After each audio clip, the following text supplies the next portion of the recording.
Done. All right, so I'll just wait a couple minutes till he gets in. before I go.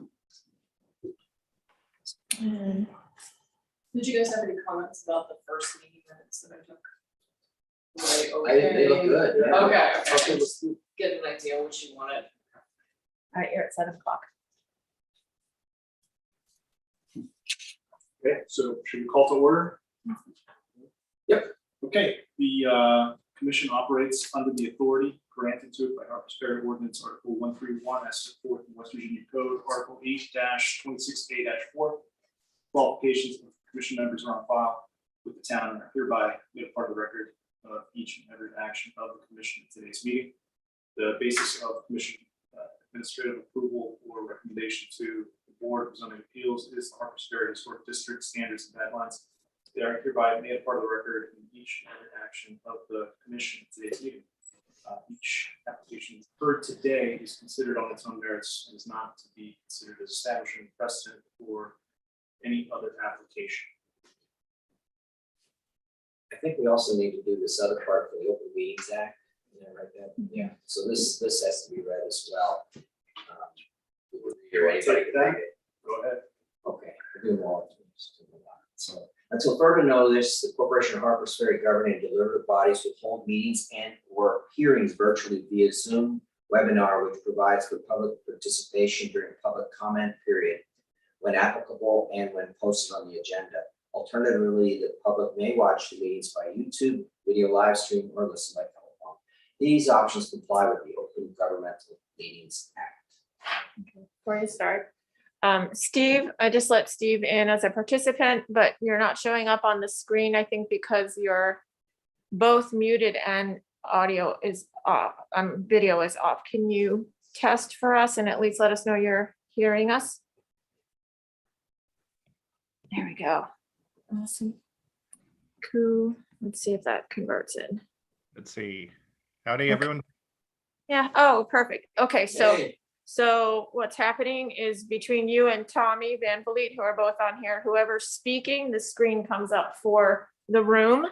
So if you do want to say something, you'll need to try to interject. And before you close out, you might want to ask if there's questions. Does that make sense? Yep. Everybody? Yes. Yep. Okay, cool. Oh, see how that. Okay. All right, cool. All right. So if you need me, you know how to get me. Have fun. Now, don't mess up over there because she's leaving. Don't touch anything. Right. All right. Good night. Good Good night. night. Yeah. Well, we just approval. You need to ask for approval of the agenda. Any objections to approval of the agenda? And them too, remember, they're in it Any too. objections, gentlemen? Change your order, change, No objections. No. and, okay. I'll make a motion to approve the agenda as written. I'll second. Discussion. Good, all those in favor? All those in favor? Aye. Aye. Aye. Aye. And reading and approval of the minutes. It's been so long since the meeting minutes review. What is the process there? Do they have to be read? You can do it, no, they don't need to be read, but I looked at them before and I thought they were good, but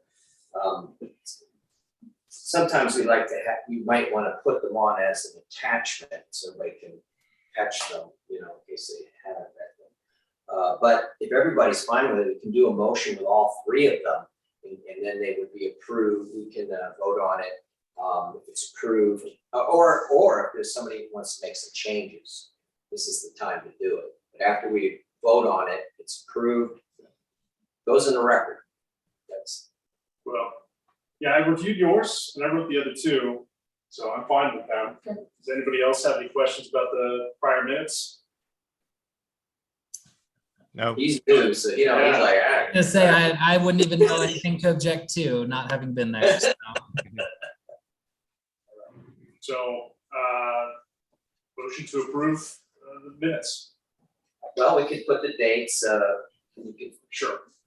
Was that August 16th and June 21st, and April 22nd. I'll second that.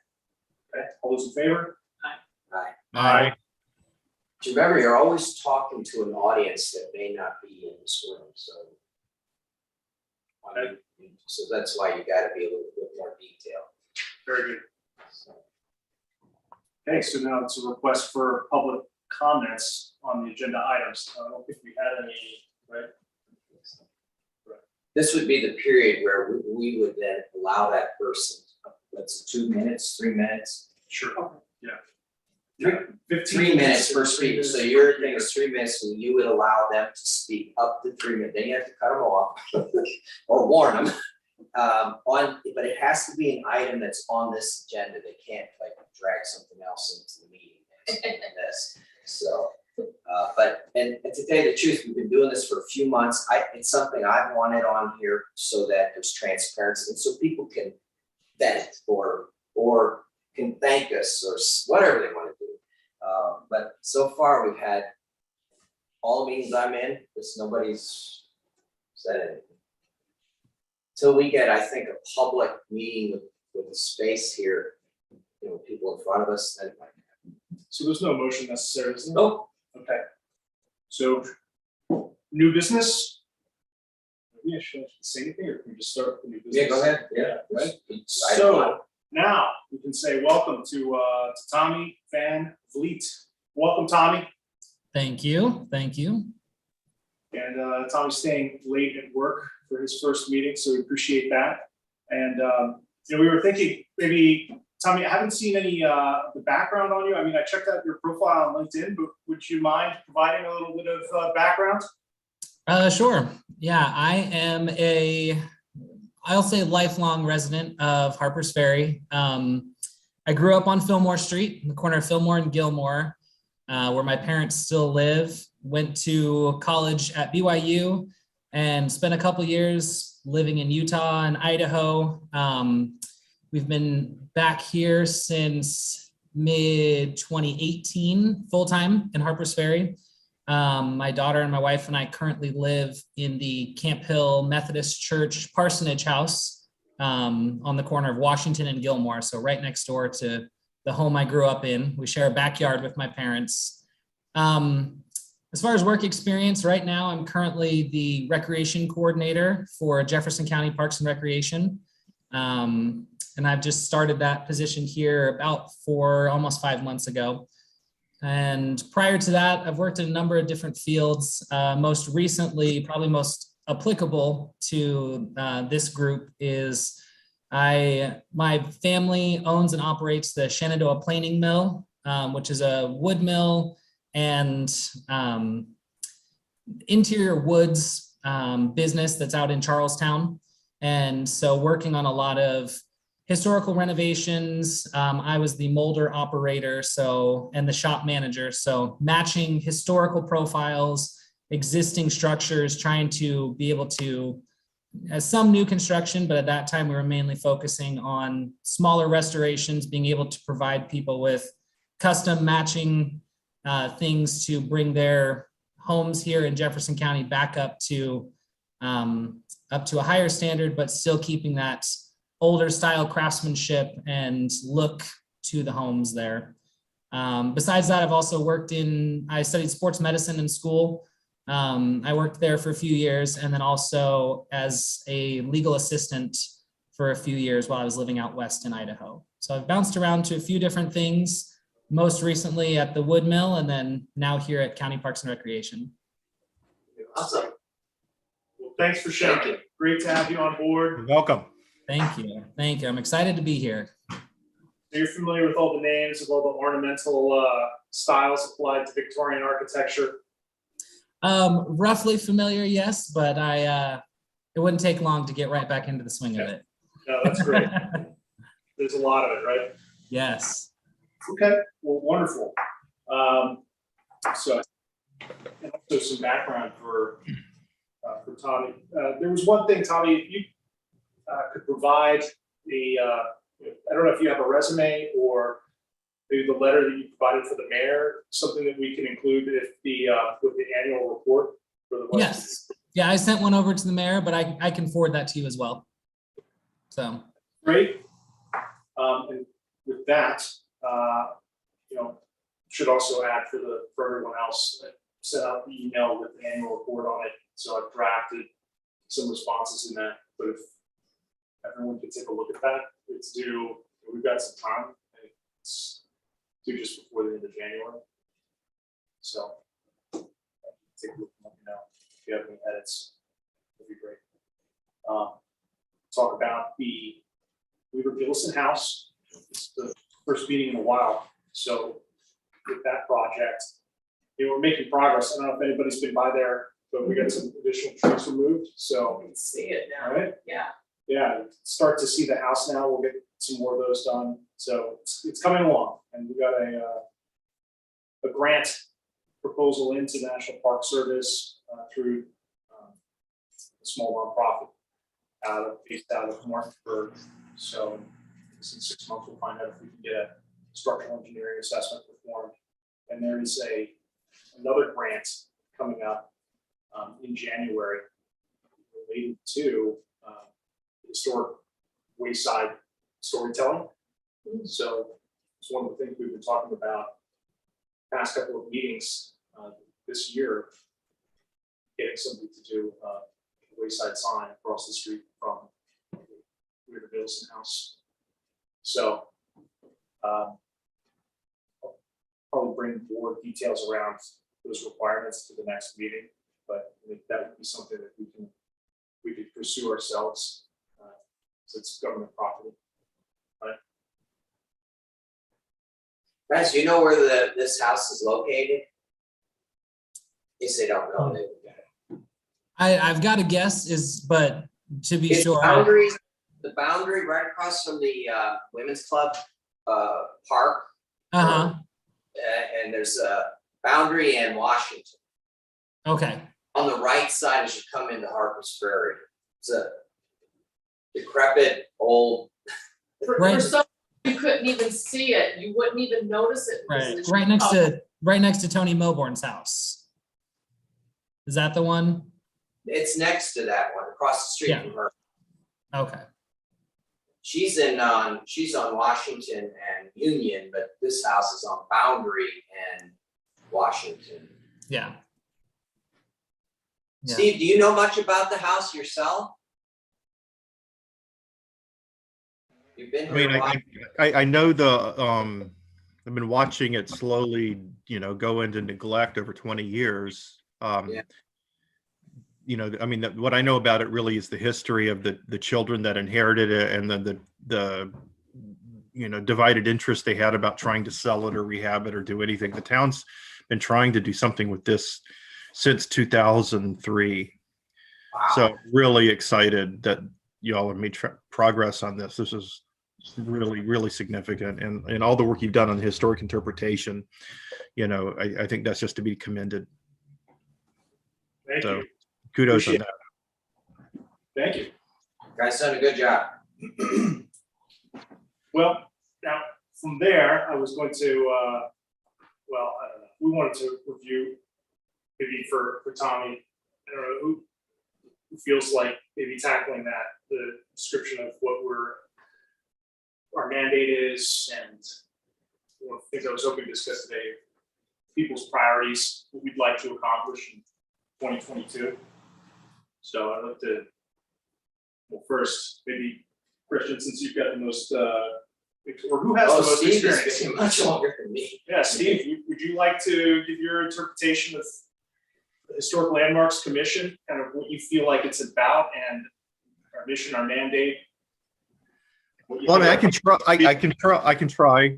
Y'all are closer to the council, so I don't know how much this has been evolved with the passage of some of the state laws in the last couple of years that seem to have taken some of our preservation charge away from us towards historic development in tourism, with that whole bill.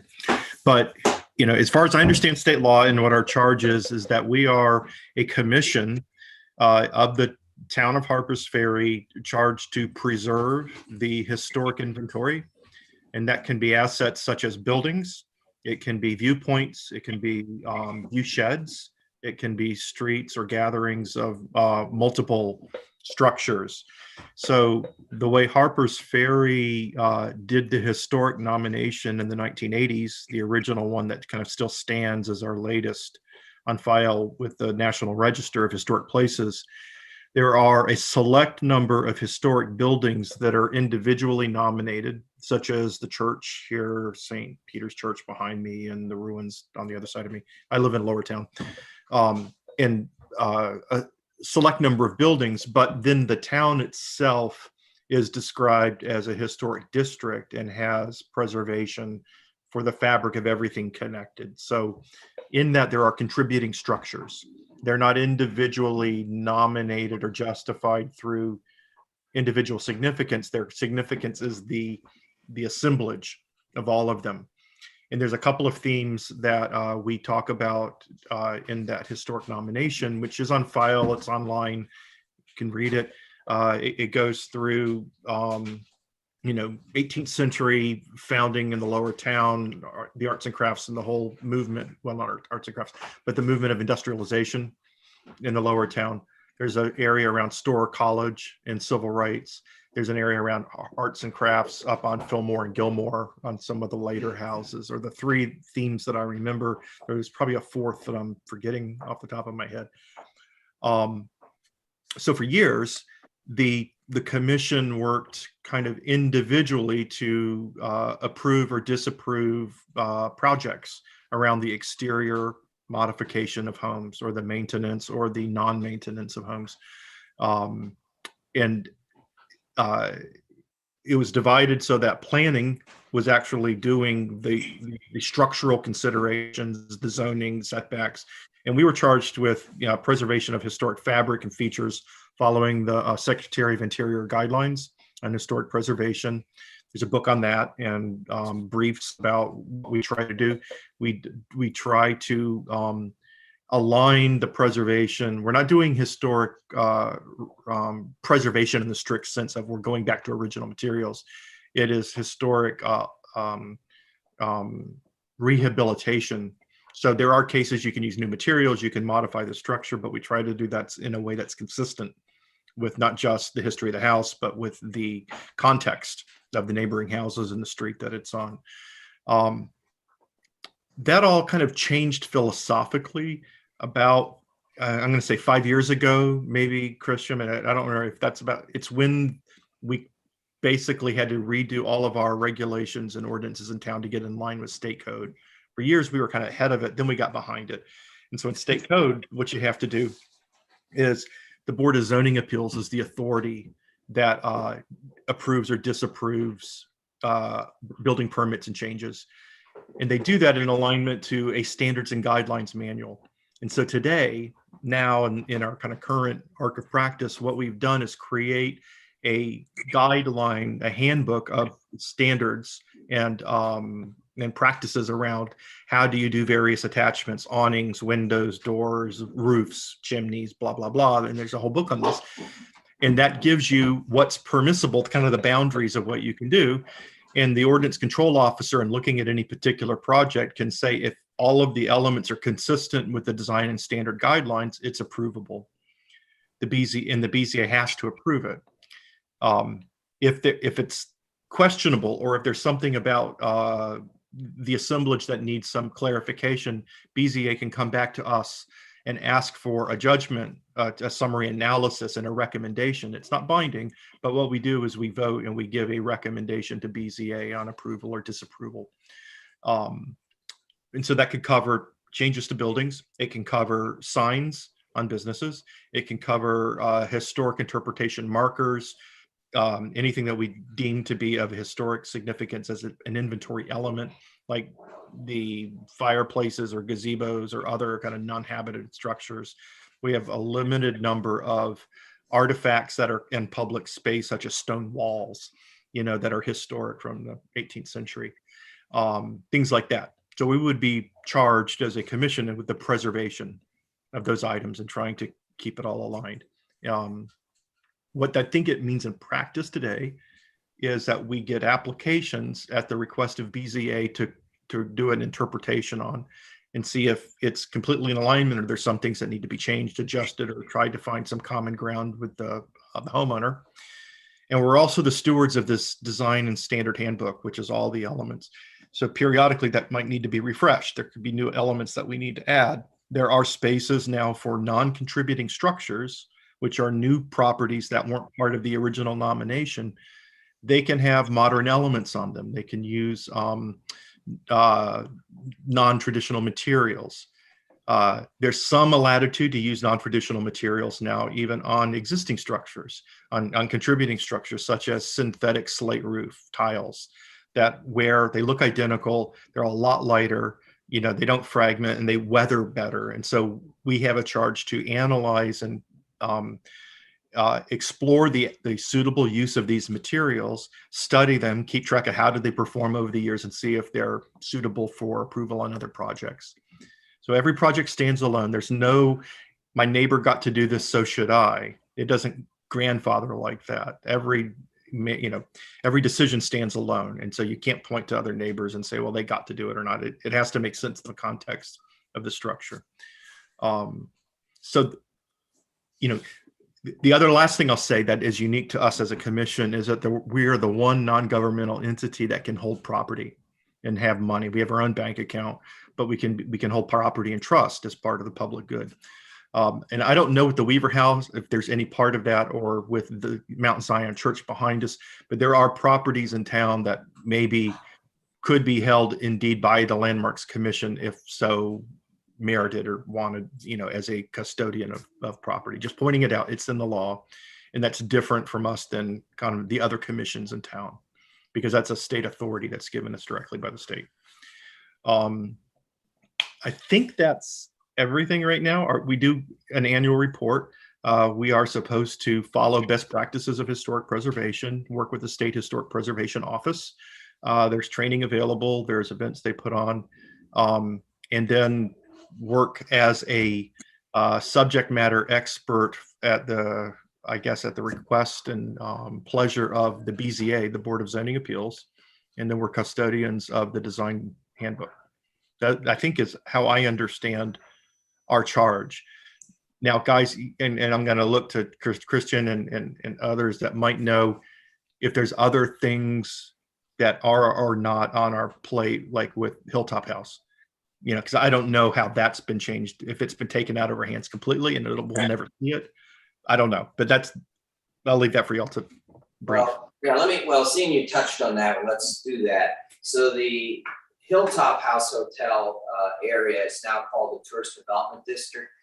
It's an area that's regulated by the state. So we have no jurisdiction, we can't really say anything about what's going on there. But they're going to abide by all the laws of West Virginia. Swan, who's building the project, through, you know, the regulatory powers of the state. So like we don't have any design charges or review charges on their project now, right? No more. No, we don't have any say. I do know that the Stanhagen House and then the 4 Armory houses, those are probably those structures are staying, and they're in the tourist development district, but the historic landmarks won't have any say with regards to them. Though knowing the Swan people and from what they have said, they're going to restore the properties. Right. And we did have some meetings with them as a commission about rehabilitation. Again, Yeah. you know, but it was understood they were going to be repurposed into commercially fit occupational dwellings, you know, and then there was some concept about what elements we could try to preserve to show a lens into the original construction, some glass in the wall and some areas. And we did a couple tours with them. That all might be, you know, kind of under advisement for them if we don't meet with them again. I get it, because that's all before the law passed. So Yeah. That's everything that's in the chain link fence now, the tourist district. Correct. Where basically you're seeing the chain link fence going up, which is to protect the public and, you know, from construction. Demolition. Demolition, or restoration, whatever they're doing, that area had to be cut out. Right. That when you look at, you'll know where they're their spaces. Now, they own other properties in the town, but it's not part of the TDD district. So those properties they have to abide by Harpers Ferry ordinances. Okay. They have other properties, they have three or four. They have Yeah, I mean, others. I know they bought up stuff around, but I wasn't sure where the boundaries of this turf development district is. Yeah, I forgot about the barber shop and I forgot about the Kaufman House. So those are Kaufman House, the barber shop, the 4 armory houses, and the Stanhagen House.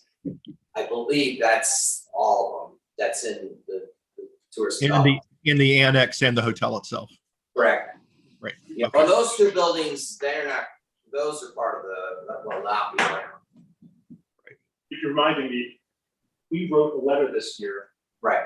Right, what was that? Remember what that was for? Yeah, it was a letter where the historic landmarks weighed in on the demolition, and then we were fine with it. Yeah. Basically.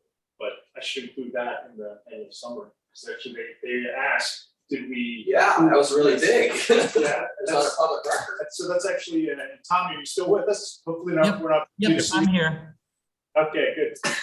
Yes. soaking it all in. Yeah, I was just going to say to Thomas, I mean, the one thing that might be helpful is to review the standards and guidelines handbook, because that's the thing that we are supposed to guide our decision making when we make recommendations. Okay. So a read through of that.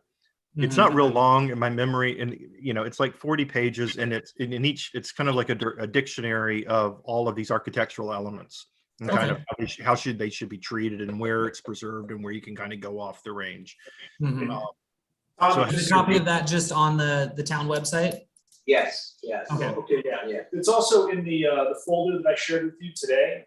Okay. There's an e-copy of it there. Perfect.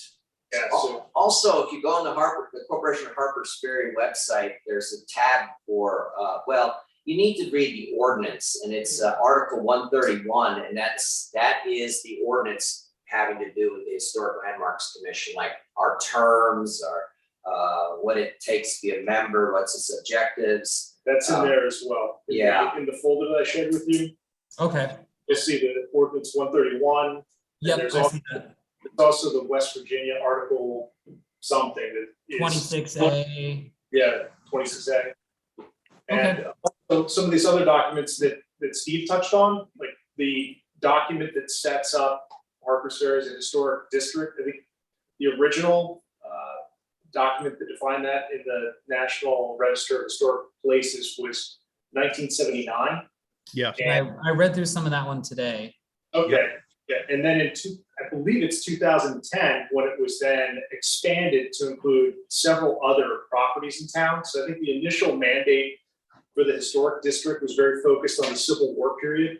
And then what appears to have happened in 2010 greatly expanded to cover not only the kind of post-war era, but all the way up to 1958 is the date that I just rechecked today. Because we've been talking with a property owner in town about her home, which is a California ranch style home with solar panels on top. And she says it was built in 1954. So that's the kind of question she wants to know if her property can be included in the historic register. And that's something for us to discuss. Right? Mhm. Yeah, just so everyone knows about this document and what happened in 2010, we did a historic inventory. So that is where you go house by house and you check all of the historic features. It was done in the 80s for part of this original nomination in 79. And in the recorder's office is a file cabinet that has a folder for every property with black and white pictures that were taken from the street and a description. How was it built? What's the construction? Blah, blah, blah, materials, architectural things of note, historical things of note. We updated that in 2010 with another grant from a historic architect at West Virginia State University with the intention of updating the historic nomination. Only at the end of the work did we discover that the Park Service, that the National Department of the Interior did not want to enlarge the historic nomination of Harpers Ferry. If anything, they wanted to take things off There seems to be a national trend that too many things are on the register. So we were told, don't touch it, because if you do, you'll lose things you already have. So we did not revisit the official nomination. Instead, we created the town version, which is the one on the website that's in 2010, where we could add all this extra nomination, all this context.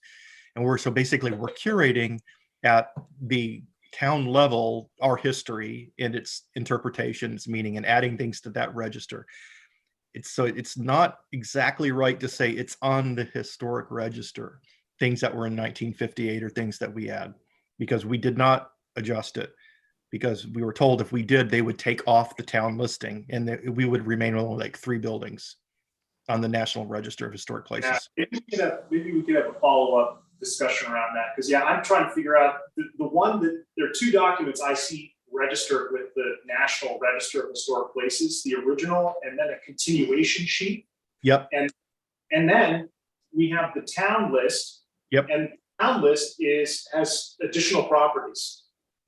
Yes. Maybe a handful, like maybe 5 additional properties. It's the ones that have gotten old enough since the 70s that were like the town hall building, for example, is on our town list, but it's not in the historic register.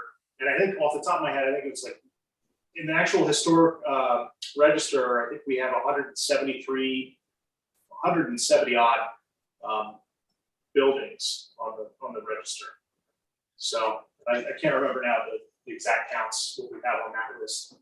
There's a third guy. There's a third list, and I'm going to mention it. I don't know if it's in your folder because I haven't seen this reviewed in several years now. But we had running a list of the properties in town that were suffering demolition by neglect, and I think at one point there was like 11 houses on it. Most of them had out-of-state owners, and they were kind of scattered around town where there was no visible maintenance. Now, this was many years ago, and I know some of them have been improved. They might have been sold. But that's a third list that this commission was working on, because that was part of our job, was trying to prevent demolition by neglect, where the out-of-state homeowner was just letting like the Weaver house that's been on the list since the beginning. But I think there was, my memories, there were like 10 or 11 houses on it at one time. I don't know the status of that list either. Or if it even got handed or passed to you guy with the chairmanship. I think that's something Ed might know about if you don't have it handy. I will look for that. So thank you. That was great, great background. So how long have you been with the Historic Landmarks Commission? Since 2001, or the beginning of time. It feels like the same thing to me. 20 years. That's awesome. Wow. And so were you also on the Planning Commission or any other commission? No, I'm a purist. I've only been on landmarks. Very focused, very focused. Very cool. And what year is your house? Was your house built? 1859. The first stone floor was like 1780, but in terms of the full 3-story thing now, it's about 1840. Dean is correcting me. It was then repaired. Really? I'm sorry. It's 1840. Mm-hmm. Yeah, it was part of the Wager Reservation. Yeah. Down here on Public Way. I was going to say, I thought I had you beat by a couple of years, but mine's 1856, I think. So good for you. Mine's very, very. What's your year of your house? 1950s, Oh, is it? late 1950s. What's the yours? Mine's 1927. Well, that's a question, Steve. What do you think the historic span should be for the town that we preserve? I check me if I'm wrong, but I think the standard was 50 years from the time of the inventory. So that's why those things were getting added, because the last one was done like 79, 80. So anything that was built, within that 50-year window wasn't old enough to be included on the list. 50 years is what's sticking in my head. Well, I know that the date that I checked today on the continuation worksheet that was submitted was, the term was from even 1700s to 1958. So do you feel like that's 50? 50 to 19 to 58, and that was the one that was filed in 78. No, the one that was filed in 2010. Oh, yeah. So 2010, that'd be 50 years. Because that'd be 1960. Anything Yeah. before 1960 would be 50 years old.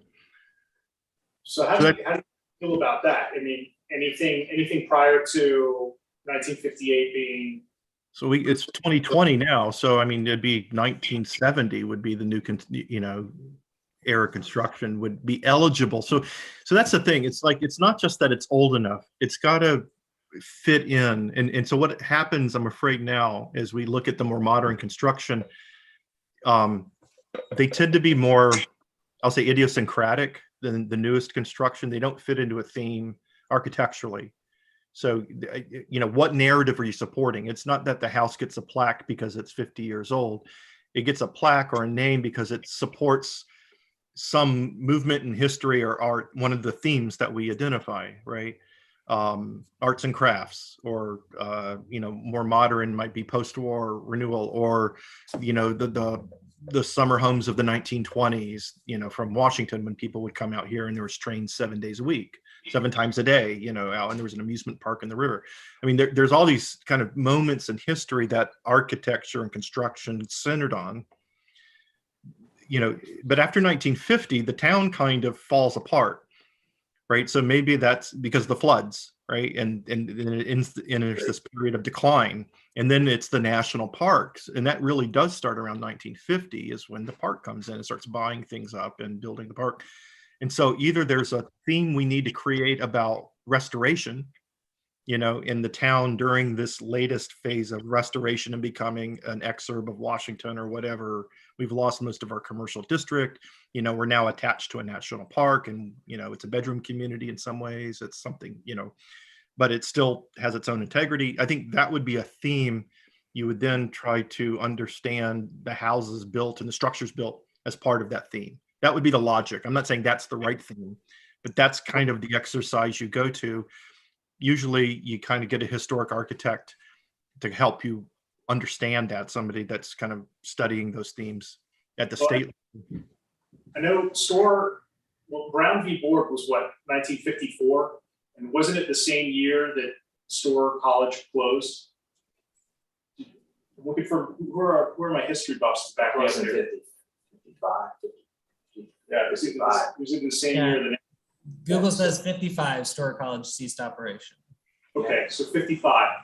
So clearly, I've been reading a lot of these grant programs that are out there, right? And there's just a lot of interest in preserving African-American history, and clearly Yep. we're the center of a town that's, an icon for that. And one of the things I'm trying to do this week is, as well, just schedule a call with the West Virginia SHPO to have this conversation around, get their advice on what we should be looking to do in terms of preservation, what years make sense for us to try to focus on. And this one property that came up recently, the California Ranch House, right? It was built in 1954, right? So Storr College is still here, so that was built. Also, my neighborhood is very traditionally African American. I mean, my neighbor Sharon Spriggs, I'm living in her aunt's house. That whole area up there on Putnam, although it's not historic per se compared to a lot of the homes we're talking about right now, there's a lot of rich family history. There's actually a book I looked at in the local library, the reference section, that talks about African Americans in Jefferson County. And there's a lot of the names off of Putnam that are in that book, as well as that elementary school that NPS is headquartered in now. Unfortunately, one thing that did happen is the name that was on the elementary school has been sandblasted off. Yeah. And that was a traditionally African American elementary school. So there's a lot still that we don't look at traditionally that's not in Lower Town that has a lot of history. Yeah. Kind of discovering. And I'll tell you something I had heard when I first moved here, and I don't know the houses involved, but when the park moved in and bought up Lower Town, a lot of African-American residences were purchased and displaced, and they moved to Upper Town. And that would have been in the 50s when all of this was And so some of these houses that might not have an obvious architectural connection are actually part of a diaspora from the lower town up the hill. And it's part of the park coming in. And that's an important story to tell too, because it does make it look like the lower town's invisible to African history, but it was here and it was just kind of pushed out of the way in the 1950s.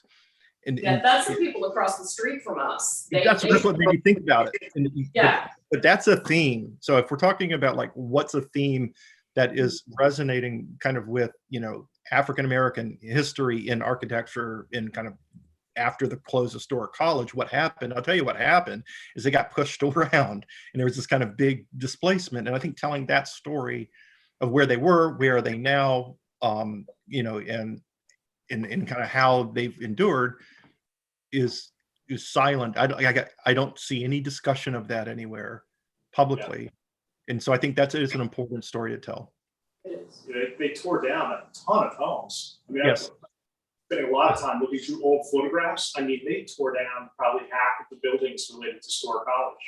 Well, because they were not Civil War, you see, that's the park was always focused on the Civil War era and earlier. So, yeah, a lot of the houses are gone. There's an old postcard I've seen, or a photograph, and Storm knows it has way more photographs than I've ever seen. And it shows like 100 buildings on it. I mean, it's ridiculous. It was full of buildings. Now it's like A park. park, yeah, a park. So, Well, hopefully, and the park, by the way, it's not the park's fault. No. Because in 1943, when they were founded, they were one of the earliest, I believe, historic national parks. And so they didn't even have a mandate, a particular mandate. They had to develop it over time. There's books on this. And yeah. Yeah, But I've done some reading, specifically about the families and back of Putnam, because I was really interested in the history of my house, so. they tore down several Victorian buildings, 18. So if you wanted to kind of be a little, anti-park here, or I mean, I'll just say it this way: they're still doing it by neglect. If you look at the high school is the Park Service doing demolition by neglect. That could be a public space building, but they've got plans, and I've seen the plans of the other park building. They want to build something new there. And so they're not restoring it, and they're saying the asbestos in it is too expensive to mitigate, and the whole thing just needs to go.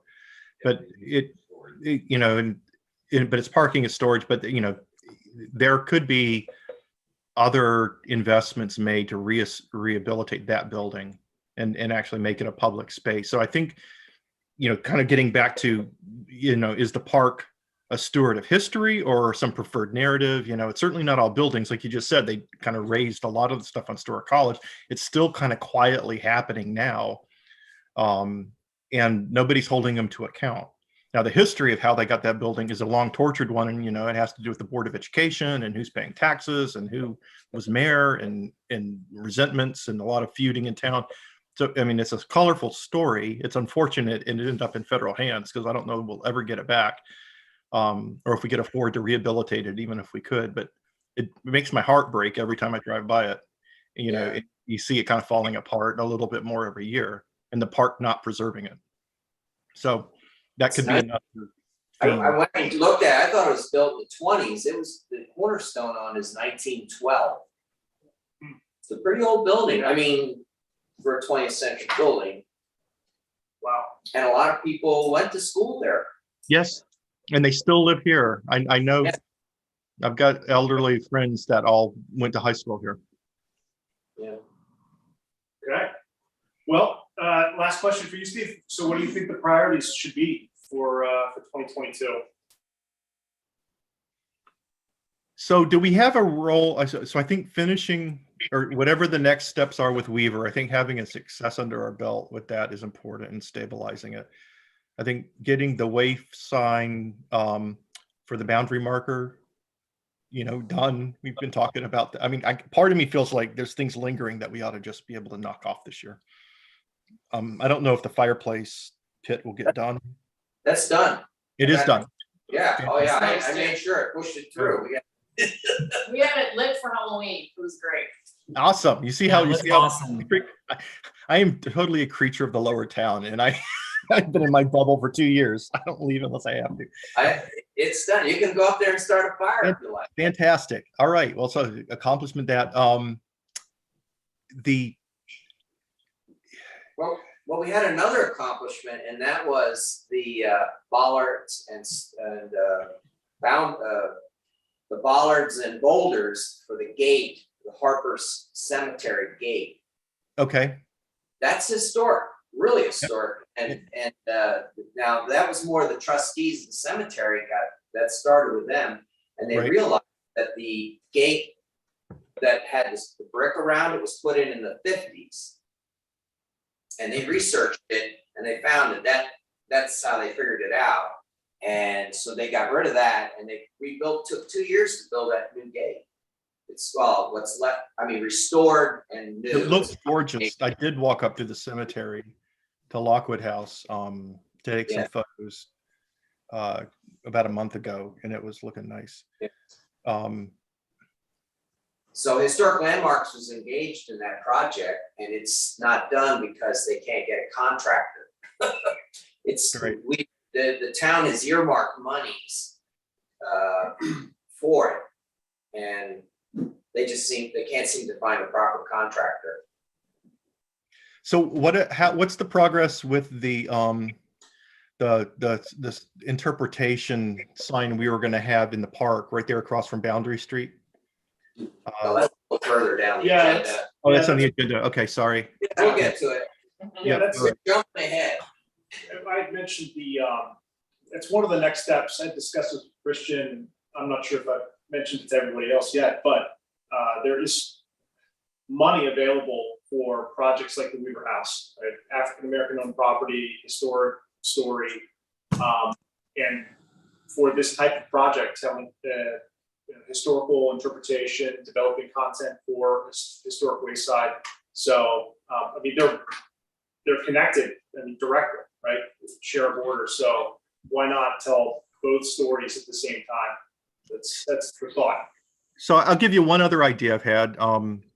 As the town considers new trails, I just saw in the journal, the council talked about a trail between Ridge, East and West Ridge or something. There was going to be money to explore. I'm Something. involved in it, yeah. Okay, so I think the trails are fantastic. I know that the walking tours, there's one of historic homes in the Upper Town that Holly Davies did back in like 2002, and it's a PDF and it's still getting printed off. I think,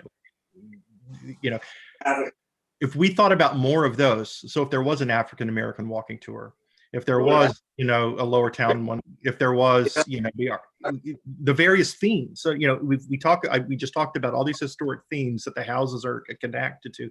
You could make a little tour about each one of those and kind of the highlight, so the brochure, the PDF, something you put on your phone, it's both history and what's left and some story. I think those are fantastic because they bring the history to life and they put the houses in a context and they're free. Yeah. Have you seen the African American history tour, walking tour, Steve? No, I have not. Maybe They I'm speaking put to it all Duncan. together. The Harpers Ferry Bolivar Historic Foundation put one together.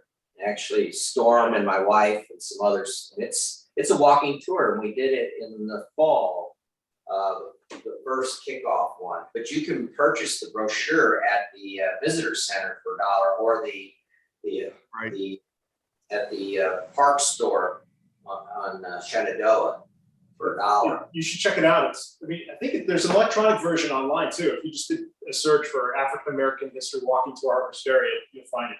But does it have the houses connected to it? Yeah. Yes, all the houses. The houses are the key to all of it. And then there's a description of the occupants of that house, of Black families that lived there. Yeah. So, you should check- I guess beyond that, I think, the lower town having one for, the Wager Reservation could be interesting because that's a huge story too in history. I mean, it's the first antitrust case, where the government came in and forced a private landowner to break 40 acres with Sarah Wager because she had them by the balls downtown, you know, in terms of all the train and everything. You couldn't cross the rivers without paying your money, anything the government owned. So it was a huge, interesting case of that. There's not a lot of architecture left on that one, but there's some houses down here in the lower town that are still left.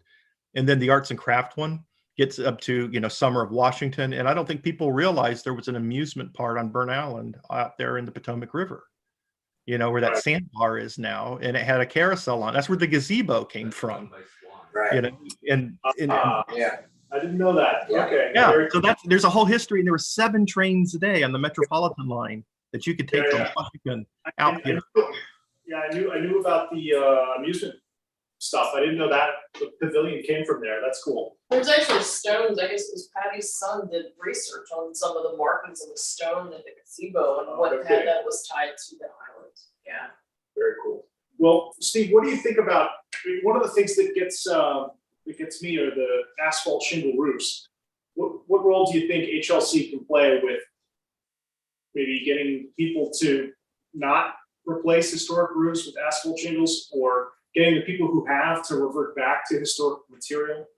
So I think that's a case where we need to look at the standards and guidelines and exactly how is the process broken, meaning that there are houses that should have preserved metal that are switching to asphalt and that's not in alignment with the guidelines. So something's broken in review process in BZA, or, I think we should analyze it to start. Well, there's a few houses in Lower Town that were asphalt shingles are on them now.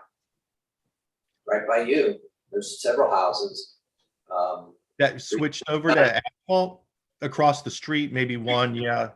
But one, I know I've seen 2 down here that have replaced their metal roofs with metal. So I know that that's happening too.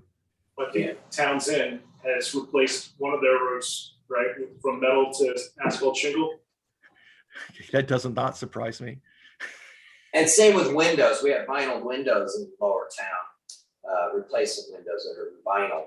And So I think if we should look at the facts of how often the process is working or not working.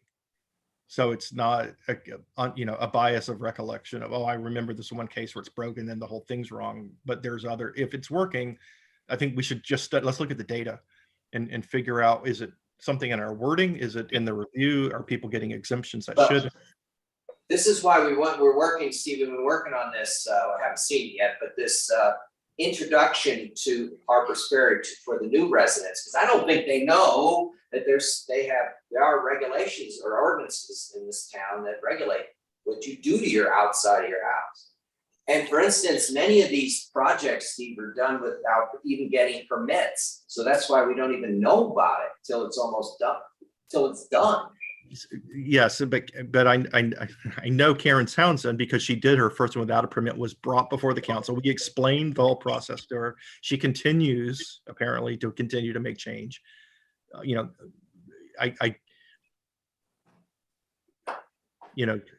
Enforcement sadly is the only thing is the OCO in that process is Right. I know our in- real estate in- agents brought it to our attention. Oh, that's good. But I mean, I can point up to ones up on Ridge that were tile slated roofs that converted to asphalt, and the council let it happen against our direct protest. And we said, do not do this. This is the last example of these, terracotta roofs in town. It needs to be preserved. And they said, no, shingle's okay. And so there's, when you get that a couple times, then it's kind of like other people are like, well, I can do what I want to. And so then it creates the tone. And that's why we want to do this this introductory letter, and it's like kind of like, hey, you need to do this. But Christian, the ones that I know of weren't introductory. These are people that have been here 20 years deciding they want something different, and they've lived here long enough they can get what they want. Yeah. Well, what I did in the last Merchants Association meeting, because I'm a member as well as the liaison for the town council, at the very end of the meeting, I told them, you need to get permits because they're so far been bad offenders, and they think that they can do just anything, and they can't. And I explained they can't, and they need to get a permit, they need to go through process and hire, their contractors are supposed to be, registered businesses. Yep. All that, there's process, but most of the offenses are coming in Lower Town. Not you, you're good, He did, he went good with us. Yes, and just, I'm still working on my back porch. There's going to be a change to the design to finish putting in that staircase and actually siding it this year. So I'll be bringing prints in. I don't know if it'll be January, it might be February, just to do an update for y'all on that, have that on record. So yeah, that's perennial stuff. I don't know how I would write down enforcement is a goal for 2020 any more than it's a goal any other year, or 2022, sorry. You're asking guy like, what should we be saying as a goal for next year? I think the tangible things we could do is look at the standards and guidelines book and say, are we being clear enough in our discussion of asphalt shingles, of windows? We haven't not reviewed it since it was passed in 20. As a new resident, it was very clear to me, even though my home is not historical, it was very clear to me when I read those before I moved here, what was expected. That I couldn't just nilly-dilly do what I wanted to my property. Right. That there were standards that I had to go through. Because there are standards there both for historic contributing and for non-contributing, which would be everything else. And so it should cover everything in town. And if Yes. it doesn't, or there's gaps, I think that's something we have not done that refresh out. Honestly, I think that should be our goal this year. Is I know we're supposed to always do it, but we need to figure out ways to, like the introductory letter, the talking to realtors. We should have maybe even a meeting with residents about it. Different, get different parts of the town together somehow. I don't know, but we just need to really get the word out there and why it's important, because it means economic value to your home when you keep it. Right. It has that historic look. And the other thing is, why do you think all these visitors come here? Right. What do you think supports this town, the visitors? We wouldn't have a police department. We wouldn't have, we wouldn't have a lot of stuff. There's one of our neighbors on Fillmore. It's a federal style house, very prominent, and on the entire block, it really sticks out like a sore thumb. It has the asphalt shingles. It's a real spoiler for that entire stretch of the block.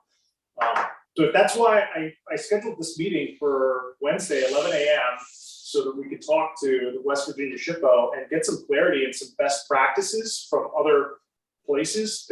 What do you do in this situation where property owners are complaining that they don't have the money to do a historic roof? So they're just trying to save the home. They're gonna put asphalt shingles up. So what's our counter argument to that, or what can we do to help overcome that kind of objection? That's what I'm hoping to get from West Virginia SHPO, right? So one thing maybe that would help is actually trying to get some numbers that show the amortization of cost, of a metal roof, and showing that even though it might be more upfront, you're going to get many more decades of performance out of it, plus the value to the appearance of the home. And if you kind of do the side by side, it ends up making the house worth more. But showing We talked to, and remember when we met with the owner of the house on Cambridge and Westbridge? Remember that house there, new construction, remember? And we asked them about doing the roof in metal, raised seam, and they said it was too expensive, but they actually did it. And they took our suggestion on lights, instead of having them up, they brought them down, trying to fit. Someday we'll have a dark sky ordinance, but you know what I mean. what was that, baby? The dark sky eventually. Yeah. So they did listen to us. Yeah. Well, and just another thought there is, do people on the committee want to write some stories for the newsletter, like these preservation stories, like stories about neighbors who have done the right thing, just like that. That's one way we can also get the word out. I like the idea. Who suggested doing something like a presentation for the town for homeowners, right? Yeah. So, I don't know. I was gonna look into that. I don't know if anyone sees the newsletter, but. Patty, Yeah, I think especially if people do the whole process with the permitting and everything and reward them with positive praise, for Yeah. showcasing them as this is how, we appreciate neighbors to behave in town, might be an incentive. Something we used to do before I lived here, but I know that town had some plaques that they were selling plaques for houses that were historic on the historic register. I'm just wondering if there's something we could do, like a plaque for people that went the step to revert asphalt to metal and put a metal. yeah, well, historic, I'm sorry, the Harpers Ferry Bolivar Historic Foundation recognizes a home each year. I was one of those homes where they give you a certificate of, recognition of preservation. Right. And that came from them. And right now they're looking for some nominations, but they only pick one house per year. It's not like the best house, but usually it's like a house that is about to die and somebody rescues it. That's an example who should get a certificate. Yeah. Right. Did you see we have a new resident on Fillmore Street? This lady photographer from DC. She's like a fantastic photographer. So yeah, she got one of these houses that has been neglected for some time. She's putting a lot of work into it, doing the research.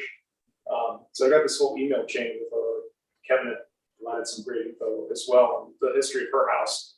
But yeah, she's a good example of that. But that's a great idea because I know also West Virginia SHPO is pushing us these plaques. Like, I don't know when the last time we did a historic recognition plaque, but for sure, I can't think of a better thing than getting some of the homes that have asphalt shingles to go back to the historic roof. That's a major improvement for the entire block. So Guy, when you meet with SHPO, can you ask them about whether any of that kind of retroversion can be funded under historic preservation tax credits? Yeah, for sure. Because I know that it's really strict. Like, they got to see the whole plan before you put the first nail in or spend the first dollar. It's got to be completely a pre-approved project, not a retro. They won't do retro. But if you plan it ahead of time, and normally they look at whole facades, like the primary facade. But I think the question to them is whether just doing a roof restoration to bring it back to a metal state is something the state could help support, even in part. Yeah. But their focus in the state level is roofs because they know that saves the home. Is roofs? Is that what you said? Roof.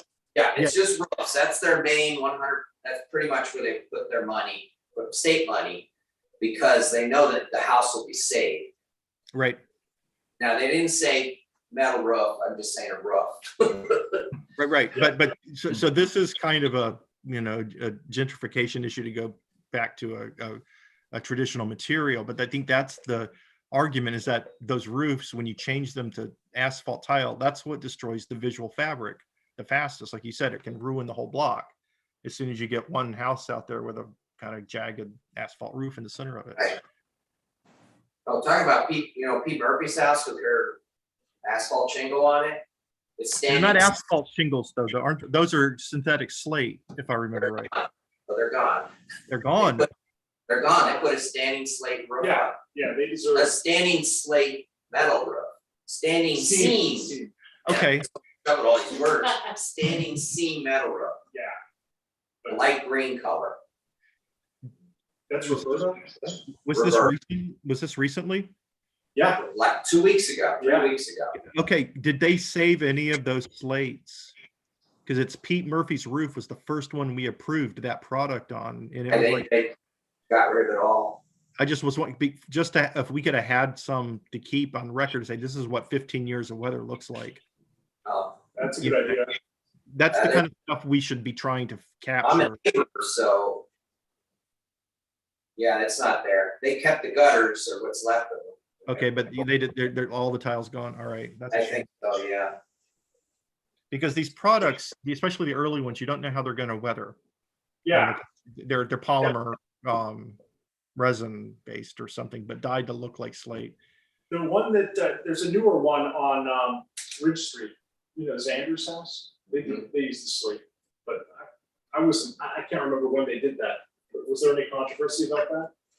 Yeah, Well, not here, it didn't get to this, that's the controversy, it didn't go through the process, okay, so. okay. Oh, okay, so So- you wouldn't have looked at that house, you know, I think it's the first house you come to coming out, if you're at the Hilltop Hotel and you're coming out, it's the first house on the right. Next it's a neighbor of Stan Hagen's house. Across from Bishop's house. Yeah, with the low roof, and they were going to try to bump that up to a third story, if I remember right. Yeah, well, they changed the road. Yeah. Yeah, that one, it came to us so many times with different proposals. I kind of lost track of whatever. The last one did. The last one did. Yeah. Well, okay. Does anybody else have any priorities they want to discuss for 2022? They think we should tackle? Okay. Thank you, Steve. Well, the next one was the knowledge base. You know, I'm continuously collecting information as I've been working on the Weaver House and everything. I'm trying to organize everything, you know, information on grant programs and just categorize things that I hope we can also feed into the welcome letter that we use to try to be helpful for people who are coming to town, guiding them to resources and try to keep that maintained. So that's one thing I'm working on. I was gonna say one thing, the town council, actually, I think it's the Budget and Finance Committee that I'm on, Chair. We have talked about digital records. This isn't just for, this is for the entire town, you know, for all our records, because right now, a lot of records are sitting in this room, well, right on this floor. And if this building ever went, like you've noticed tornadoes in the Midwest or a fire or something, we lose everything. I mean, we don't have any backup. We have the originals. So we really, the town, we're looking or thinking about how to do that. How to turn everything, including the way we operate, everything is electronically saved.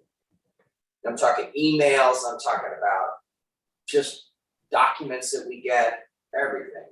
And then that includes these records here, the historic landmarks. So there's and also searchable, there should be a searchable database, so people have access to this stuff, historians, things like that. So there's two kinds of records we keep that have never been handled, accessible to us, because they're all locked in that recorder office, and it's always locked when we would meet there. One, or I mentioned before, are the historic inventories. There's two versions of them, but having those as PDFs public so that people can look up their own house and look up other houses and have the whole corpus there for the town would be one. That's an asset, and that's part of our charge, is maintaining that inventory. So having it digital, I think, is important. The second are What's one called, Steve? What's that inventory called? Is there a name for it? it's the historic inventory, and it's all of the houses, and it's in a bunch of folders. It's in a file cabinet, and there's, you know, every structure in town has a piece of paper in a folder, and it's got the address, it's the lot number, you know, off the master plat. You got to look it up by your plat number. Right. But it gives you the, you know, and they're kind of in pencil, and there's some black and white photos on a standard form and the 80s version. And I think it's a printed thing, maybe with color photos in the 2010 version, but both of them should be digitized. And you're saying it's not just a 1 or 2 sentence description, there's actually. No, it's a whole form, and you talk about the windows, the roofs, the chimney, the porches, you know, the age of construction, notable events, what's the building material, modifications. It is a historic, it is the history card of the house, of the Yeah, property. I was wondering that, because even the descriptions that are in the National Historic Register, they're just 1 or 2 sentences. That's it. That's right. That's all we have. And so, and we went in 2010 to try to correct them from the first version. So us as commissioners, we all walked around with 1/5 of the list, and we did our homework and tried to fix it. But it could be a place where, as you were just saying, his property owners research their houses and they build a Yeah. history that could get attached to it. So there's actually a narrative that's out there, public, about the house, right? And it will transcend any of us as property owners as time goes on, but it could live as, you know, as a contribution, like a Wikipedia article. Well, You know, yeah, I was trying So to find. that's out the other thing that I just say real quickly that we should digitize, because we can never find them to search, are the building permit applications and the plans. There are roles, you know, I mean, when these things come in for a new house, you know, it goes through 7 versions and each one's a stack with all these pages. Some of them come in on little pieces of paper or 8x10 and it's, you know, simple things, but you can't find stuff from 10 years ago or 15. I don't even know where they are. I think they're in Kevin's office, but you know, I've seen enough of them that there's a room somewhere that's full of paper. Well, the other problem, Steve, with this building is this floor can only take so much weight. We Yeah. can't, I don't know, they may have it someplace else because they're not all here.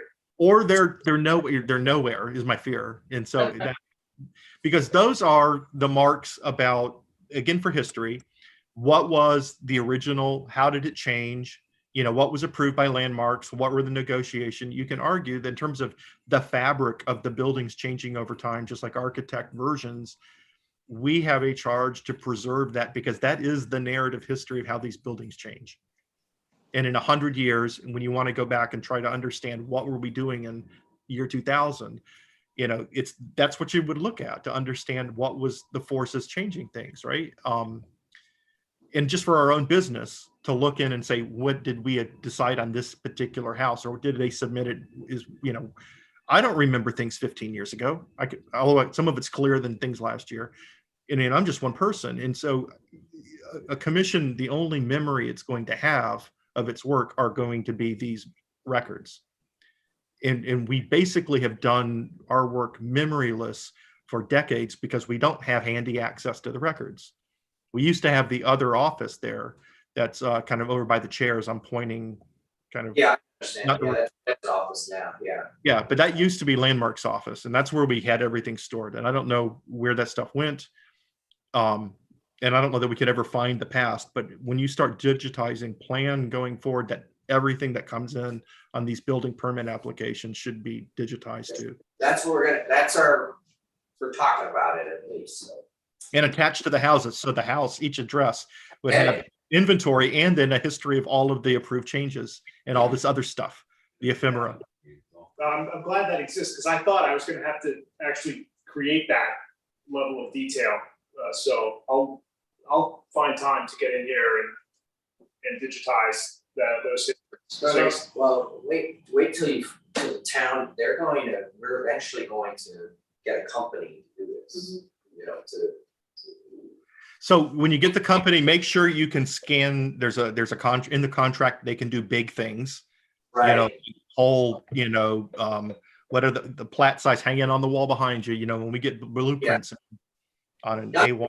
They're gonna do all that work, but we may be doing some of that work, but we need to figure out who's the vendor.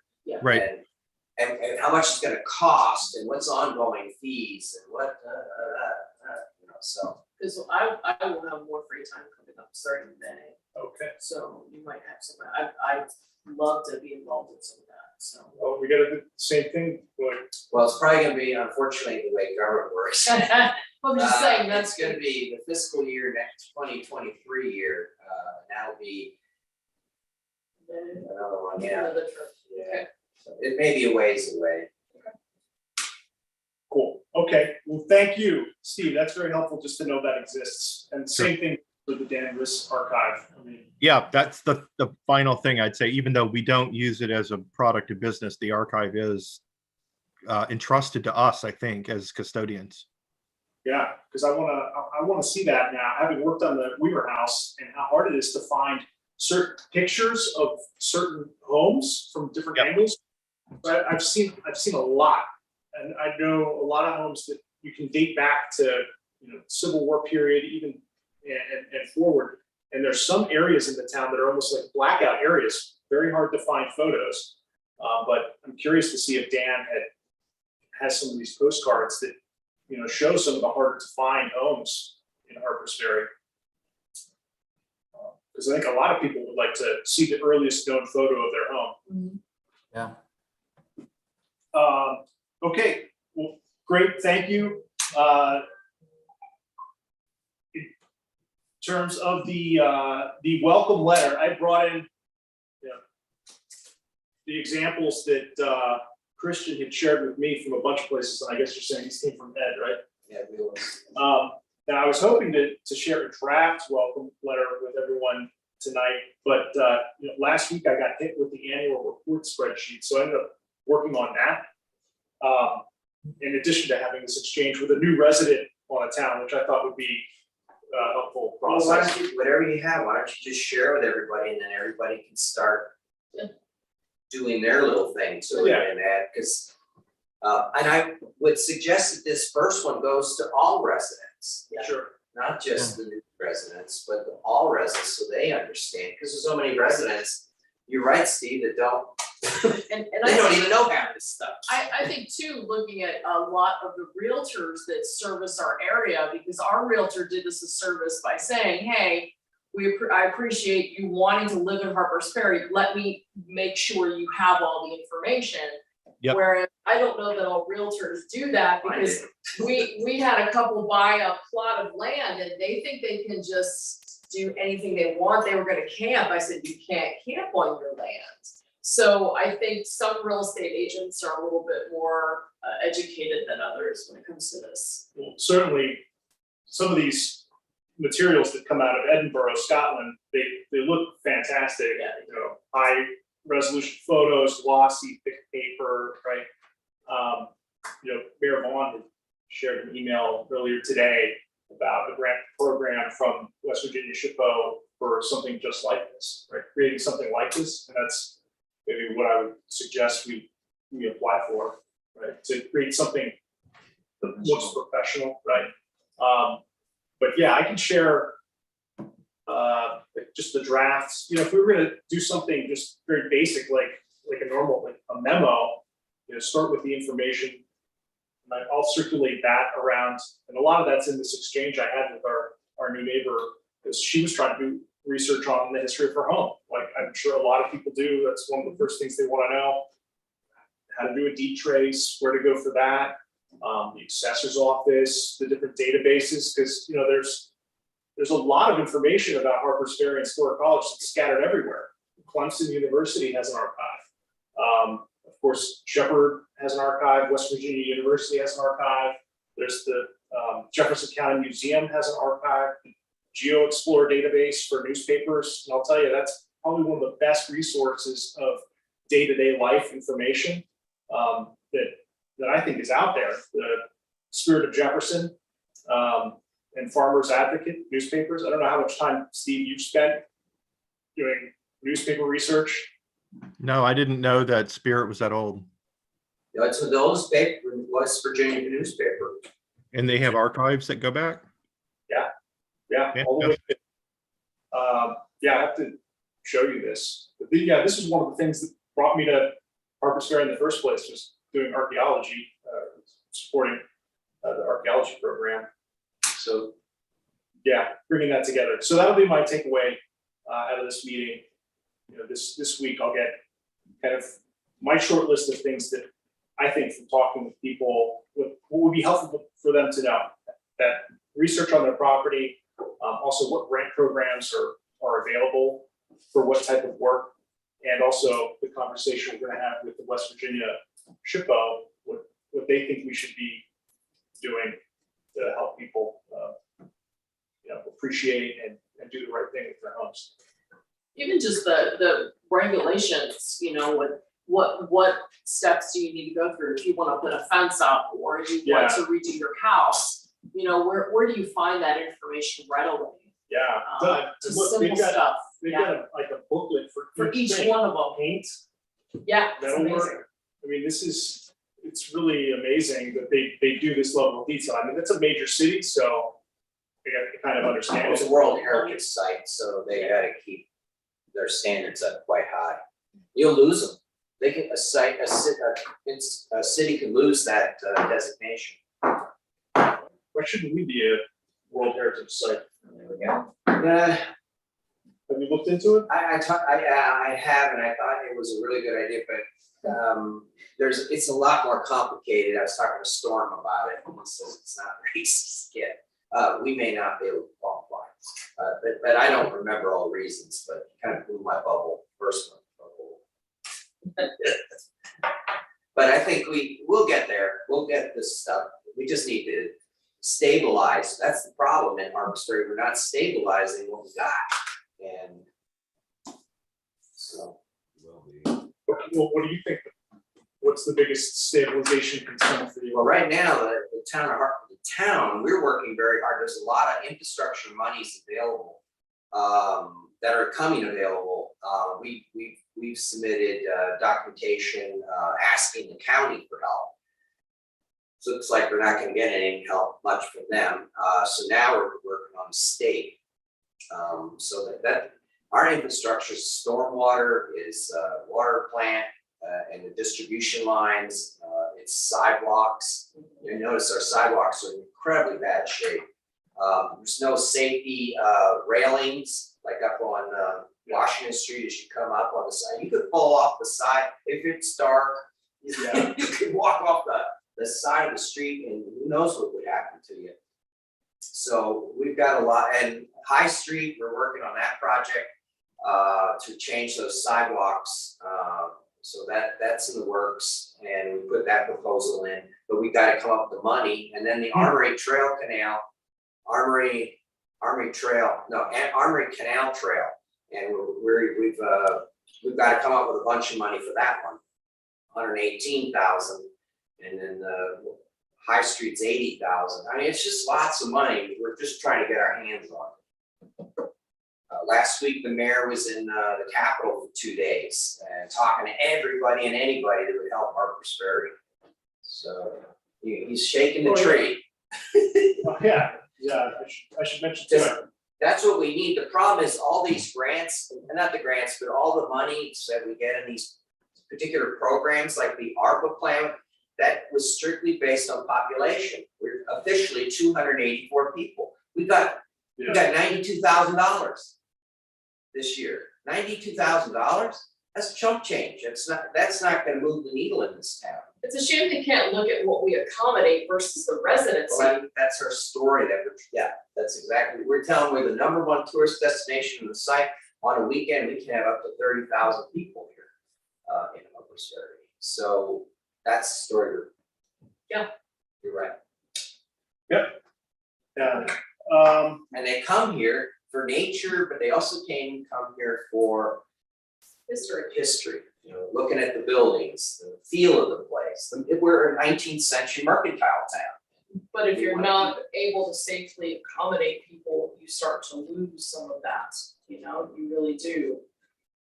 Yeah, I put in a grant for AARP. They had something to repair the sidewalk, that brick sidewalk on 691, I think it's 691 Washington Street, but down to the church, Camp Hill Methodist Church, that brick sidewalk.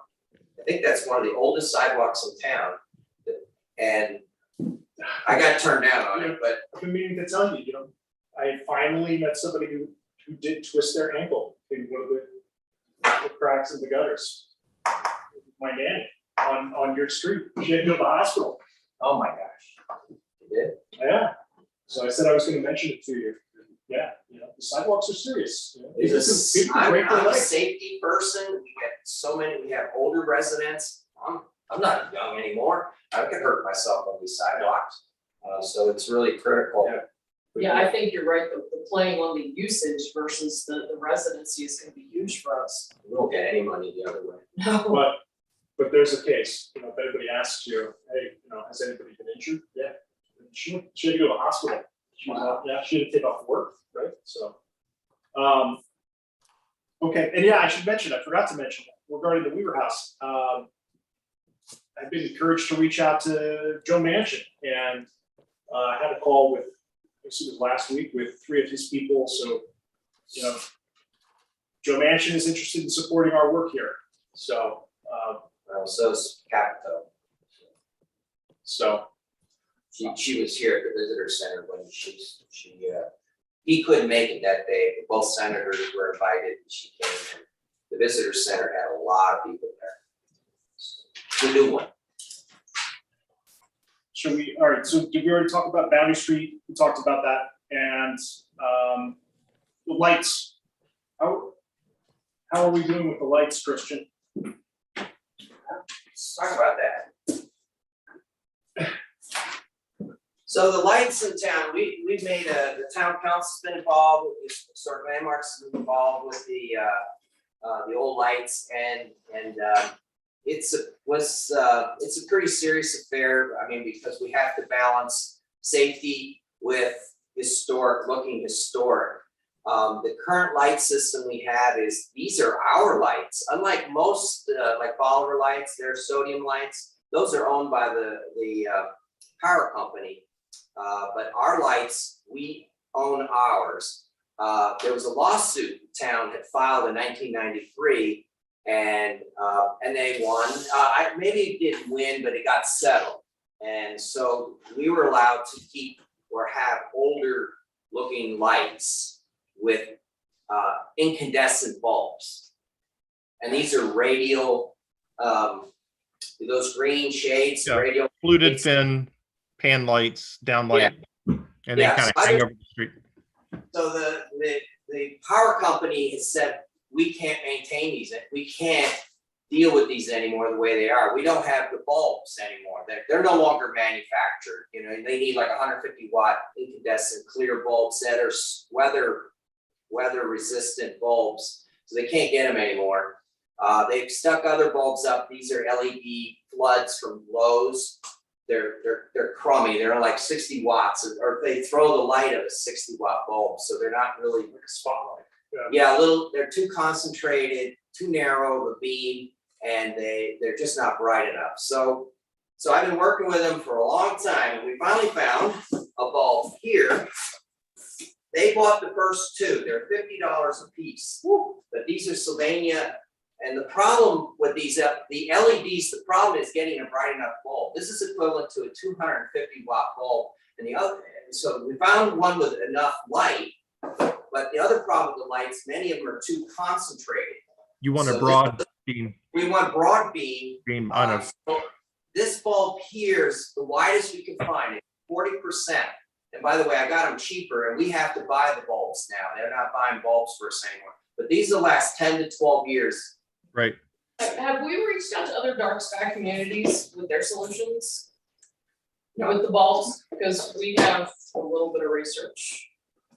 So I'm curious what other dark sky communities, because we have a new park ranger who came from 2 other areas where they went away from dark skies and what it has done to the community, the wildlife, et cetera, et cetera. So I'm curious, we're not alone in this, and I know that other communities are dealing with the same, issues with their electric company and trying to find the best solution. My curious is, can we reach out, can we look at that as well? What solutions did they come up with?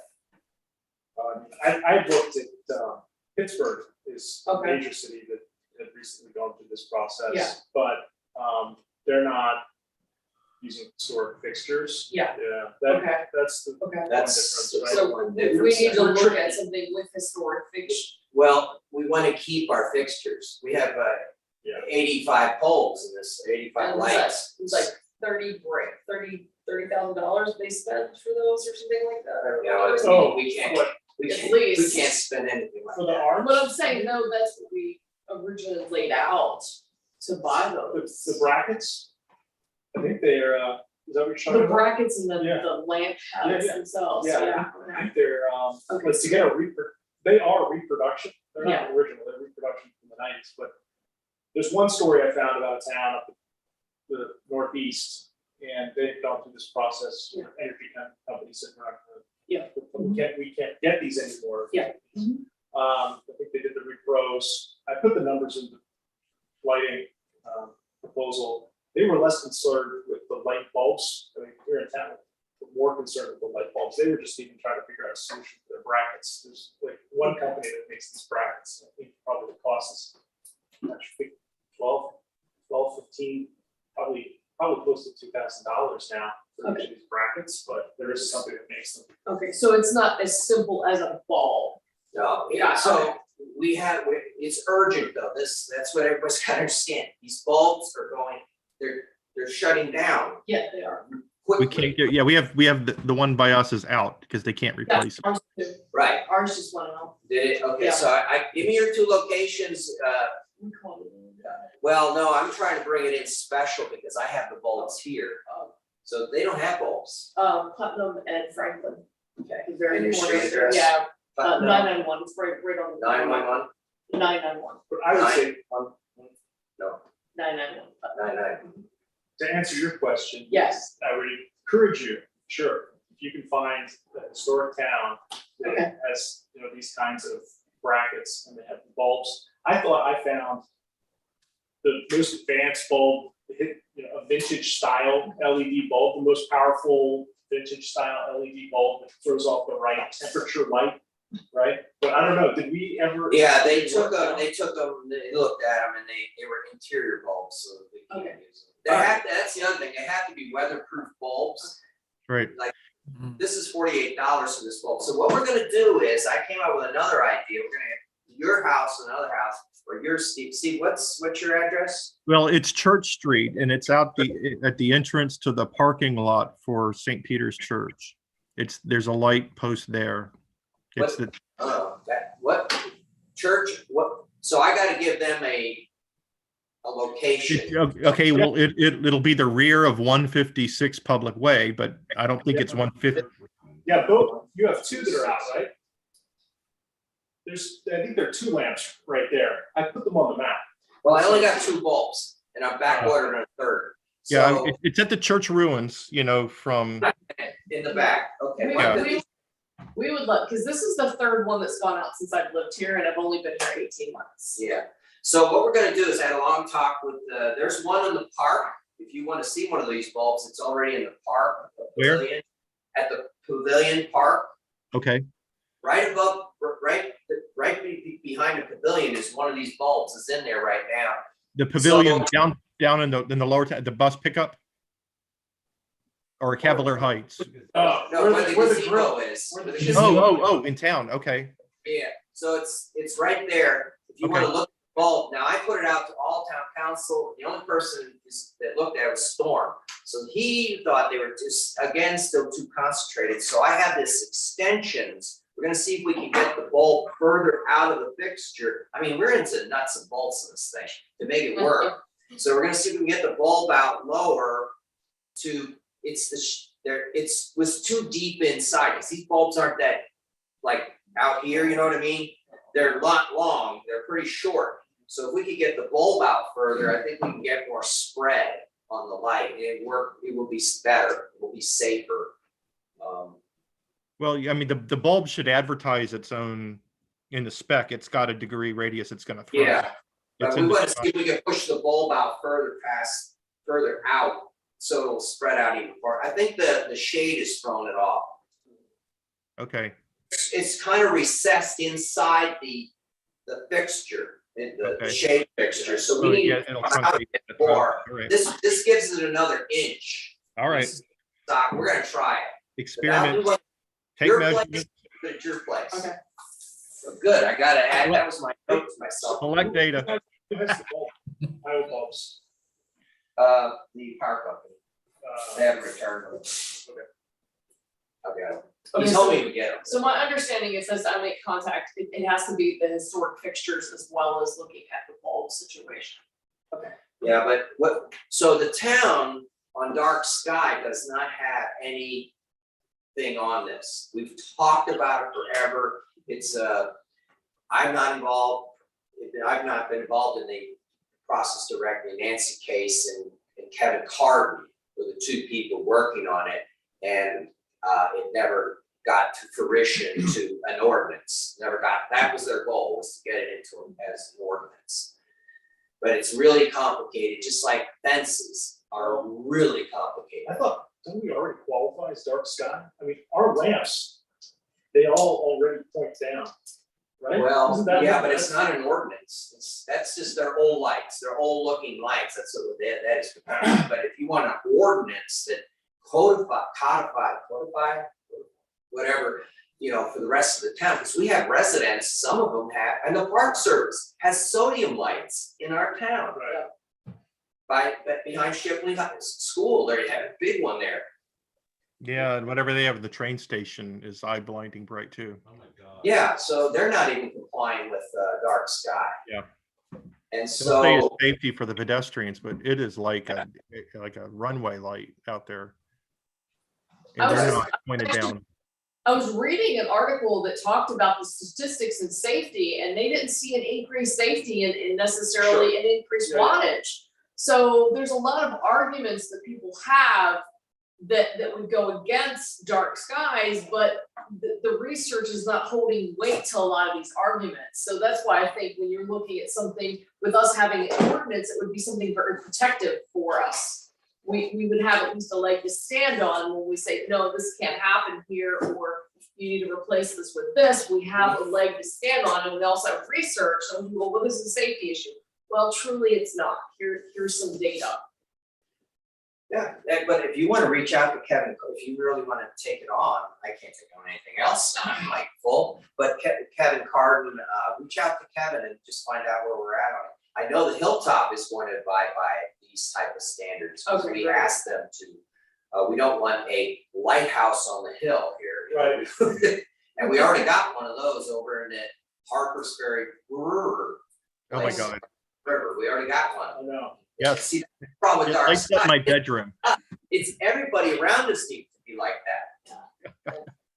As soon as we have the turnover to Bolivar, you can see they have those Cobra lights. It's like, somebody even asked me like, what happened? I'm like, well, that's not Harper's Ferry. Harpers Ferry fights to keep the old historic look, and that's what makes it special. Yeah. So, Here. all right, so we'll go ahead in the two bulbs. Okay, and then Danvers Archives, we talked about that. I would love to get in here and see what's there now that I'm more familiar with Well, everything I've seen online. we want that digitized, of course, the town does, so. But if we need to hire a professional, we have money set aside for it. It's in the budget.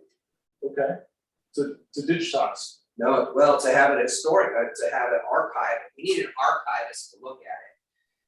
And catalog it, and then eventually digitize it. Okay. So we need who can do it. It doesn't have to be free, like I said, we can hire somebody. But we just gotta get somebody going on it. It's sitting in that boxes right there. They're right there. Right. No, is it the arts again? Was that the Dan Riss? Dan Riss. What are those archives again? What were they? They were in Harpers Ferry with some records. I tell you, I talked to some people, they think there's way more records than what we have, so I don't know. They may have gone to his brother. It's a lot of memorabilia too. It's got photos, it's postcards, it is newspaper okay. clippings, it's art, photographs. We only got 3 boxes. Yeah, I mean, most of it is like postcard sized or Yeah. smaller. But those archive, I mean, I realize now that some of these postcards have some of the best panoramic views of Harper's Ferry. And that's just from what I've seen online, right? So I'd love to see kind of the level of quality if he has them. He may have some unique perspectives of streets in town from, 1800s. It'd be nice. Those postcards are in Patty's office for Yeah. safety purposes. At one point, it seems like they came with a notebook where he indexed everything that was in there, because he did present this to council, and I believe Ed was chair then. So Ed Wow. Wheeler might remember that handover. If not him, maybe it was Linda Rego. And they might know what happened to there was like some master index, or it wasn't just like a heap of images. There was some context and a little bit of curation about what the stuff was. Yeah. Yeah, he was on town council. Yeah. Council. But I was at the meeting when it got passed, but then it got locked in the office and we never could get to it. So I have forgotten kind of everything about what's in it, because I never got to see it again after the night we said thank you. So There's something Cool. broken in that system too. Yeah, because that's the other hard thing to figure out. Like a lot of these archives that are out there, they just have pictures. They don't have any metadata. So it'd be great if he had done that. So, do we want to talk about ADA? Sure, we can talk about it. Yeah, Steve, we got the state has done a survey in the summer on Washington Street through Bolivar, Harpers Ferry, Bolivar, then going to Ranson and Charlestown, and they're trying to make the streets, or at least the main streets, which ours is Washington and Bolivar's, ADA compliant. Now, this lady who came out she's a historian. That's what she's not an engineer, she's a historian. She didn't determine what's gonna be ADA, if it could be ADA or not. I think we have some sidewalks that they can't change. They just, it would be so expensive. I don't know, I'm just conjecturing that on my part there, but they're gonna study what their engineers are gonna look at it, and she's given all them the history and everything, and I spent a lot of time with her, hours, walking these sidewalks and showing her them, and she took photographs, and I gave her photographs. And so I don't know how long this is gonna take, if it's next year, 2 years, 3 years, I don't know. But the state's going to pick up the tab on doing ADA. This is American Disabilities Act. Right. So this is basically going to be wheelchair curbed access so that someone in a wheelchair can transit crossroads, right? Yeah, but Okay. but by walking these streets, that's awful difficult on some of these streets. But like, for instance, Town Hall right here in Franklin and Union, we have this wacko curb that it's a state. And by the way, this is a state curb. We didn't do it. And it's like, it's weird. People can't get their stroll. I watched the people, not wheelchairs, you can't be in a wheelchair right now, but strollers, they can't even get their strollers off the curb properly because it's on a weird angle. That has to be corrected. Right. There's a bunch of them all over the place. There's steps like from Zachary Taylor on Washington. If you've seen them, and they're broken as well. I've had a year ago before this, I had a sidewalk company from Mount Pleasant, Maryland. They do restoration of sidewalks primarily in Annapolis, and we went through all our sidewalks, and it's a big job just to restore our existing sidewalks. Yeah. So y'all know that the ones that were restored, they seem to be wearing well up the hill, from High Street to Washington. That was all done by Job Corps using stamped concrete. Charlotte Thompson, I think, organized that, and that seems to pick up. They've held up fairly well, but they're beginning to go because salt and these. Right now, we have I don't know if you're aware of this, but I've been involved in the snow removal in the town, and so I kind of made the determination. The Mayor Bishop started it, and I concurred with him. And that is, the town is going to remove the snow on the sidewalks, not the residents. Even though in the law, even in our ordinances, it says the residents must remove snow, within 8 hours or something. Yeah, or 24 or something. So it's not even that much. It's whoever wrote that ordinance, I was like, oh my God, it's pretty strict. So we decided we are going to do it, and they hand shovel, they use snow blowers, and the snow blowers are tough on those bricks, and then salt is another thing that's tough on the bricks. Right. We're getting them break, they're beginning to disintegrate. Are we talking about the same thing? Are you calling the stamped concrete bricks? No, I'm talking about the bricks, the physical bricks in all our sidewalks, right? They're physical bricks. The ones that were repaired by Job Corps are stamped concrete. They took the bricks up, they poured concrete, and then they stamped it to look like brick, and it's dyed, so it's terracotta. Where's this? That's on High Street or Washington. No, it's on High Street too, Boo. Well, where the daycare is? Yeah, it's across. A section or two, but it's like 3 blocks. They were the worst 3 blocks on High Street at the time. Okay, and I had a long talk with the guy who does the restoration of sidewalks. He says that's the worst sidewalk you can put in. It's the only one we could afford. I know, but this is the worst one you can put in they won't last. The problem is they get worn, and so before they get worn, you have to seal them every 2 or 3 years. Right. We probably haven't sealed them in Yeah, ever, that's what I was wondering. so they're wearing and you can never match them again. When they were first done, you could tell that there was some kind of sealant on it. Yeah, Potomac Street is that way. Right. They're also stamped. And we got to get in there and clean them and seal them. But everybody seems to not really get into it. We don't have a real maintenance department. We have Larry Waters, our only guy. He can only handle so much. And so stamped cement is probably not the best way to go for a historic town. That's all I'm saying. In the future, we don't want to do more. We don't. I know we couldn't afford it then. I understand, and I'm glad we have it. But long term, we don't want stamped cement. It doesn't hold up, and it's not historic, really. no, it's not. But, and, you know, it looks a little better once the dirt gets in the cracks. I mean, One thing that always is, as a new person, that always keeps coming to mind to me is we're a small town, a historic town. We have this huge population coming in as tourists. But it seems like funding wise, for some reason, we don't have the availability of the funds or able to get our hands on the funds to keep the town historic. You know, I wonder what solutions we could find so that when we look at these projects, we can say, let's do it the best we can correctly and let's really maximize funds.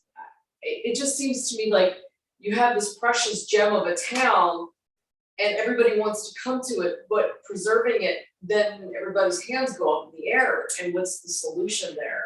I don't know. That's just a newcomer's perspective. Like, how can we even look at being able to get the funds or Well, that's why we're trying right now. There's this window of opportunity with government money right now. We are trying to get our hands on it. We are working diligently. We're begging. We're shaking trees. We're trying to get it because we're never going to get it. The other way, the only thing that will eventually help us is when the revenues from the Hilltop come in. You know, when that business starts rolling, it's going to generate a lot. But that again, infrastructure takes a long time to do. You know, and that's what I worry about is I don't have a problem with the business coming in, is that we have a hard time now dealing even with the traffic that comes through. You know, we have roads that are rough, we have sidewalks that are rough, and we're gonna increase that. I wish there was something we could look at to be even more proactive. It's a complicated town because this town, a big chunk of it's owned by the National Park Service, the federal government. So we can't do a whole lot with them. Washington Street is not ours, it's a state street. Okay. So we can't do anything. There are holes on that street that are That's so bad. I'm huge. head of the parking committee and we're just like, people can't park their cars Yeah. because you've seen, Yeah. the edges are gone because we don't have curbs. We don't have any curbs in many of our streets, and curbs really give you that, hold the street away from the earth or whatever, the dirt, and they keep it from breaking on the edge. So it's expensive roads, but we gotta get the state to do it. Now, this town didn't have parking fees forever until, I don't know, 7 or 8 years ago. And that was the smartest move they ever made. Right now, it's our #1 revenue source. But another thing is our B&Bs and our Airbnbs and stuff, you know, we lost 9 of them during COVID. And another thing that's going on is wealthier people are buying these B&Bs up. I mean, we're not getting the tax revenue, B&O and sales tax like we used to get from them. So it's A lot of factors. a lot of factors, it's complicated, but we're trying to drive more money into the town. The grants, okay, you get a grant, $200,000, we gotta come up with 20%. 20%, that's how it works, 20%, you get 100, we need $80,000 for High Street.